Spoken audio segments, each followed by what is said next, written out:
ماسك تكثيف بيتباع بره بألوفات وممكن نعمله في البيت ب20 جنيه بالكتير قوي.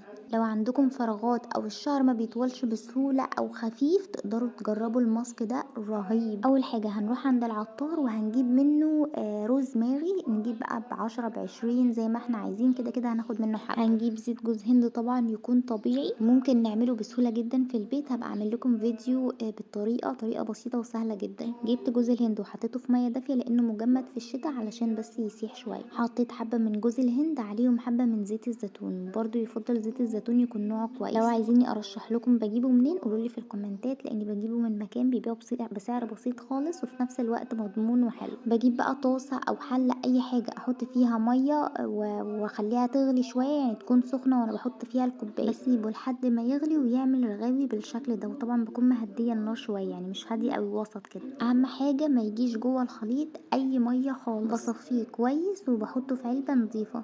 طريقة الاستخدام بستخدمه يوم ويوم، بغسل شعري كويس جدا من اي زيوت تكون موجودة فيه بالشامبو فقط، بنشفه ويبقى مندي، وبعدين بوزع عليه الخليط من الجذور لحد الاطراف. الشعر يتغطى بكيس، بستريتش، بهير كاب، اي حاجة، بس المهم ان انا اغطيه كويس واسيبه 4 ل6 ساعات. طبعا واحنا بنغسل شعرنا في الاول تكون المية فترة او دافية، واحنا بقى بنشطفه من الماسك يكون المية ساقعة وبشامبو بس. نيجي بقى للتونر اليومي، وده عبارة عن روزماري فقط. بنحط كوباية مية عليهم معلقتين روزماري، هسيبه يغلي على النار براحته خالص لحد ما لونه يحمر او يغمق، الاقيه يغمق قوي. انا بكون بس مهديه النار عشان ما يفضلش يفور ويطلع بره.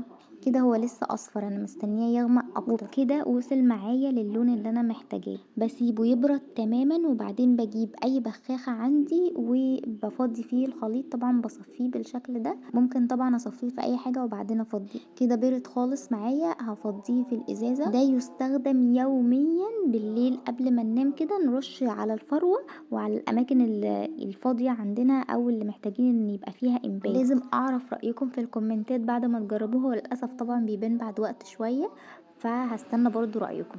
وبكده الماسك والسبراي اللي بيتباعوا بألوفات جاهزين معانا وبأقل سعر. ما تنسوش تدوسوا على زر الاشتراك او سبسكرايب علشان توصل لكم كل الفيديوهات الجاية.